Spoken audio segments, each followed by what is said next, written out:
എഫ്രേം ഫിഷിനെ പിടിക്കാൻ വേണ്ടി ഇറങ്ങുവാണേ. എഫ്രേം പറഞ്ഞ് ഇതിനകത്ത് ഇഷ്ടം പോലെ ഫിഷ് ഉണ്ട്, നെറ്റിന് ചുമ്മാ പിടിച്ചാൽ മതി എന്നൊക്കെയാണ് പറഞ്ഞത്. അപ്പോൾ അങ്ങനെ ഇറങ്ങി വന്നേക്കുവാണ് പിടിക്കാൻ. ഇമ്മാനുവൽ ദേ ഇവിടെ ഇരിക്കണു, ബേബി മോള് ദേ ഇരിക്കുന്നു. അങ്ങനെ ഇവിടെ വെയിറ്റ് ചെയ്യുക. എനിക്കറിയില്ല, അതേ ഇറങ്ങി പോകുന്നുണ്ട്. എഫ്രേം വളരെ അഡ്വഞ്ചറസ് ആയിട്ട് കല്ലിൻ്റെ മുകളിൽ കൂടെ ഇറങ്ങി പോകുന്നുണ്ട്. ഇവിടെ ഇരിക്കുവാണ് ആള്.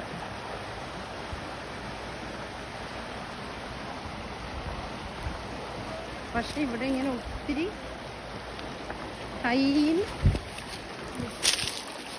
ഈ ഒപ്പ വീണേൻ കുഞ്ഞു കുഞ്ഞു പൊടികൾ ഇഷ്ടം പോലെ ഇതിലുണ്ട്. കണ്ടോ? Now see Ephraim is